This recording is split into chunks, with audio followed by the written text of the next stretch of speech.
નમસ્કાર દર્શક મિત્રો, પાટવી ગુજરાતી ન્યૂઝમાં આપનું હાર્દિક સ્વાગત છે। વાગરા તાલુકાના સાયકા ખાતેથી કપચી ભરેલ હાઈવા ડમ્પર ખાણ ખનીજે ઝડપી પાડી પોલીસને સોંપ્યું।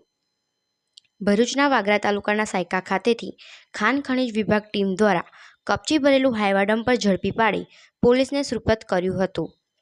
પ્રાપ્ત માહિતી મુજબ ભરૂચ ખાણ ખનીજ વિભાગની ટીમ વાગરા વિસ્તારમાં પેટ્રોલિંગમાં હતી।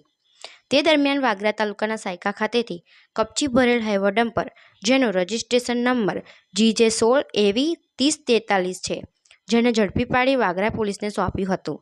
ઝડપાયેલ ડમ્પરને કયા કારણસર ઝડપી પોલીસે સોંપ્યું હતું તે જાણવા ખાણ ખનીજના અધિકારીનો ટેલિફોનિક સંપર્ક સાધતા અધિકારીએ જણાવ્યું હતું કે આજે રજા હોવાથી માહિતી મળી શકે તેમ નથી, આવતીકાલે કોલ કરજો તેમ જણાવતા ડમ્પર કયા કારણસર જપ્ત કર્યું છે તે માહિતી જાણી શકાતી નથી।